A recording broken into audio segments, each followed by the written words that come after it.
.60 yung dala ko noon. Bali, pag sumisigaw na yung kalaban ng Allahu Akbar, alam ko na yun na pag Allahu Akbar, abanti sila. Yun, pinuputukan ko sila ng 60 ko. Yung bakit, paano nadali yung dalawang kasama niyo? Nung time kasi yun, sabi ko na nga kanina, madilim. Yung isa nating kasama doon, nakadapa lang. Yun pala, yung dinapaan niya, walang cover.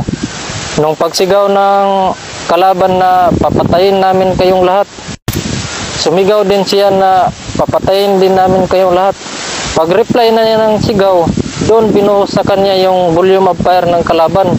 Kaya nahagip yung isang kasama natin doon, on the spot yun. So, nakuha niyo yung... Nakuha natin yung kampo doon. Mga nagumpisa yung labanan natin doon. Alas 4 ng madaling araw, nakuha yun namin. Mag-alas 5 na ng hapon. Bakit sobrang dami ba talaga ang kalaban? Marami talaga yung kalaban at saka naka-establish sila ng defensive position talaga. Mayroon silang mga bukay na cover nila, mayroon silang mga nilagay na mga bato na cover nila. Tapos yung approaching natin, isang ridge lang, hindi ka pwedeng mag-maneuver kasi bangin. Hindi ka pwedeng mag-maneuver sa kaliwa kasi bangin. Isang ridge lang talaga yung pwede mong daanan. Yung mga official na kasama niyo? Yung panahon na yun, yung commander namin noon si Kwan, si Captain Solis.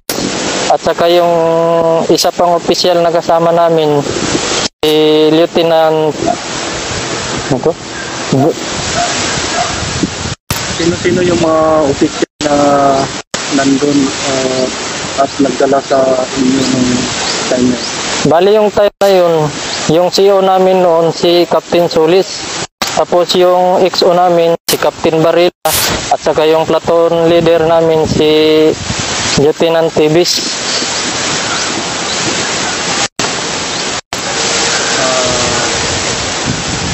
Nung time na yun, ano-ano yung mga strategiya o mga pamamaraan ng inyong mga pinuno para ma-operan yung kampo ng Batangas? Siyempre, doon na nagamit yung Kwan, yung mga natutunan natin sa school. Ginamit na nila yung Ranger Tactics. May dala kasi kami noon na 57RR. Bali, pagputok ng 57RR, sabay mag-assault yung tropa na may 60. Tapos, putok yung 60, mag-abanti naman yung kabilang team. Putok na naman ng 57, na-abanti naman yung isang team. Hanggang sa nakuha yung kampo na yun. So, nagtakbuhan na yung doon na nagtakbuhan yung kalaban nung nakita nila na nag-aabanti na talaga yung tropa. At doon nadali yung isang classmate ko. Kasi nung nakita niya na nagtatakbuhan na yung kalaban, may isang nagpakita doon. I-snipin sana niya kasi sniper yun. Kaso lang naunahan siya na strategy pala ng kalaban yun na may magpapahabol. Tapos may isang mag-aabang. Kaya doon naunahan siya.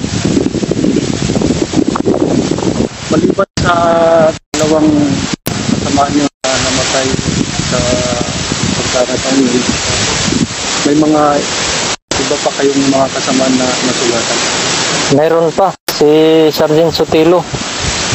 Bali yun si Sergeant Sotelo, unang patak pa lang ng 203, unang volume of fire ng kalaban, tinamaan siya.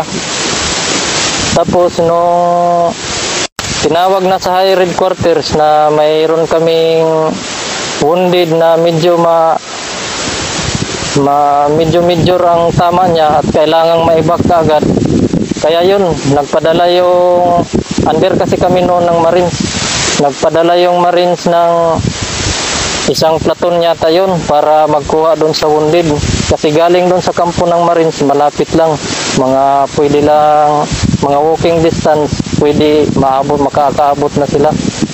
Kaso lang, malungkot lang natin na sabihin na yung pinadala nila na magkukuha sana nung major na wounded natin, medyo minalas din. Kasi nung habang nagbabakbakan kami doon sa taas, sila doon naman sa baba, tinatawagan namin sila sa radyo na umakyat doon sa taas. Kaso lang ayaw nilang umakyat kasi nga nagpuputukan doon sa taas. Gusto nila na ihatid lang namin doon sa baba yung wounded namin. Kaya nung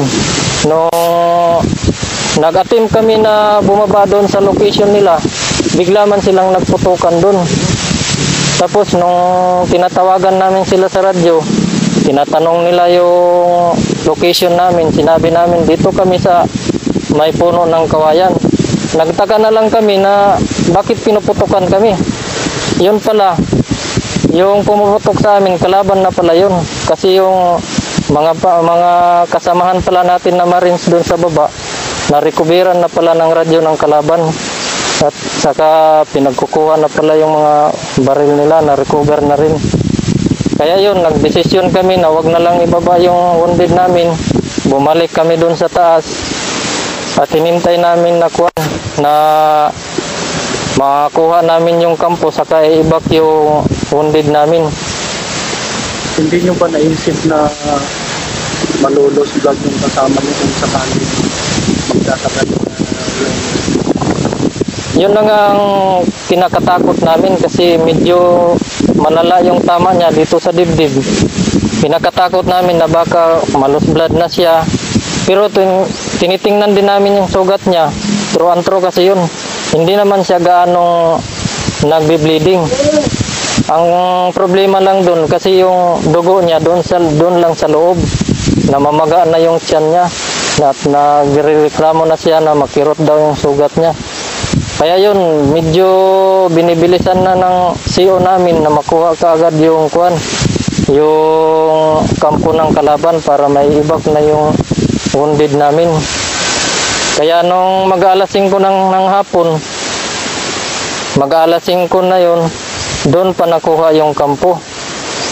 Kaya nung nakuha na nung kampo, sinabi ng CO namin na pwede nang ibaba yung wounded natin. Inaatasan sana niya si Master Sabilina na ibaba yung wounded. Kaso lang hindi siya pinayagan binawi din ng CEO namin na wag ka na lang munang bababa kasi may mga kalaban pa na pumuputok. Kailangan ka pa namin dito. Kaya yun, yung team namin naatasan na ibaba yung wounded, si Sergeant Sotelo. Marami pa yung ibang wounded, pero mga slight lang, isa lang yung medyo malala. Yun yung priority namin na ibaba. Nung dumating kami doon sa baba, doon na namin nakita na naghalo-halo na yung patay doon ng Marines at saka ng kalaban.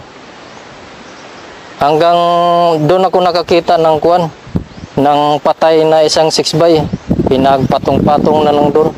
At sandali lang, matanong kita, bakit mo nasabi naghalo-halo yung patay doon? May mga kalaban, Marines, ang iba na pasama sa mga namatay? Oo, naghalo-halo na yung patay doon kasi yung mga Abu Sayyaf na naka-recover ng mga baril ng Marines, na-recover nila yung radyo.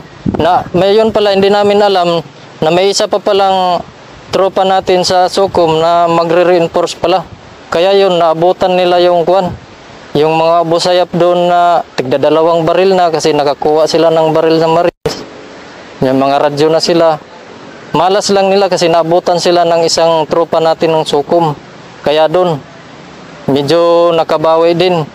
Imbis na tagdadalawa na yung baril nila, yung kasamahan nating Sukhum naging tigtatatlo na yung baril nila. Kasi nabawi nila yung baril ng kasamahan nating Marines na nakuha nila. Kasabay pa yung mga baril ng mga Abu Sayyaf nakuha din. Kaya yun, nung pagbaba namin doon ako nakakita ng mga patay na naghalo-halo. May Marines, may Abu Sayyaf, may mga biak ang ulo na dahil lang tama ng baril, may mga natanggal na yung mata. Kaya doon, nung naibaba na namin yung wounded, nung dumating na yung magsusundo, doon ako nakakita ng isang 6x na patay. Pinagpatong-patong na lang doon. Kaya yun, nung naibaba na namin yung wounded, priority yung mga wounded. Nung naisakay na sa sakyanan, umalis ka agad, hinulay na yung kwan, pinagkargahan ng mga patay. Bali, priority yung mga wounded. Dinala ka agad sa kampo ng Marines. Sa ganung dami ng namatay, hindi ka ba napanghinaan ng ipagpatuloy yung serbisyo ng isang Siyempre, first time ko pa yun nakakita ng ganong kadami ng patay. Balak ko na sana noon na huminto, pero dahil nga sa iniisip natin yung ikabubuhay ng pamilya natin, tinatagan ko na lang yung loob ko. Sabi ko nga kanina na kapag may tiwala lang tayo sa Diyos, ipagsa Diyos na lang natin ang lahat. Yung lahat ng mga takot na yan, mga kabadayan, mawawala yan. Rason kung bakit hindi kagad naibak yung wounded natin. So, nung time na nakikita mo yung kasama natin mga sundalo na namatay sa ano talaga yung feeling mo? Ano yung nararamdaman mo? Maiyak? Ano ba yung magiging reaction mo? Siyempre, nung nakakakita tayo ng ganon kadami ng kasama natin, medyo nangihinayang din tayo. Nasasaktan din tayo. Masakit din. Kasi alam natin na may pamilya din sila. May mga kamag-anak sila na umaasa sa kanila, umaasa sa tulong nila. Ngayon, mapipicture out natin na wala na sila. Paano na lang yung mga taong umaasa sa kanila? Medyo masakit din. Na mahirap din na tanggapin na may mga kasama tayo na nagbuwis ng buhay. Naiisip din natin na paano na lang kung sa atin mangyari yun. Paano na yung pamilya natin.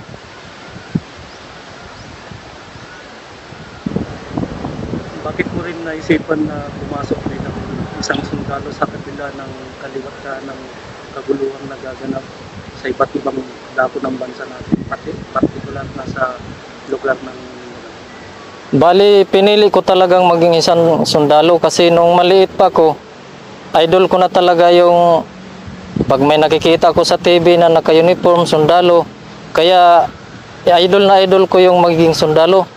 Kaya nung bata pa ko, nag-ambisyon ako na paglaki ko, magsusundalo ako.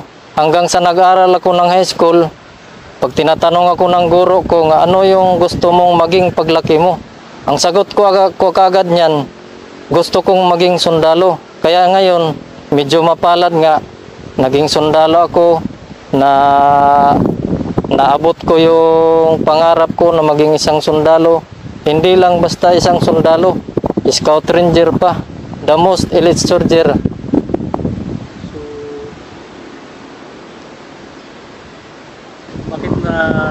Bakit mo nasabing elite soldier? Kasi nga yung Scout Ranger, dito lang natin makikita yung mga specialization na magpapatalo sa kalaban. Dito natin makikita yung mga SOP kung paano talunin yung kalaban natin. Dito natin makikita, dito natin malalaman yung mga SOP kung paano i-surprise yung kalaban natin. Kasi matatalo lang talaga natin yung kalaban natin sa surpresa. Pag ma-surprise natin yung kalaban natin, talo na sila. Yun, malalaman natin yan kung mag-aral tayo sa Scout Ranger. Yung mga SOP na yan, yung mga tactics na yan. So, alam naman ng pamilya na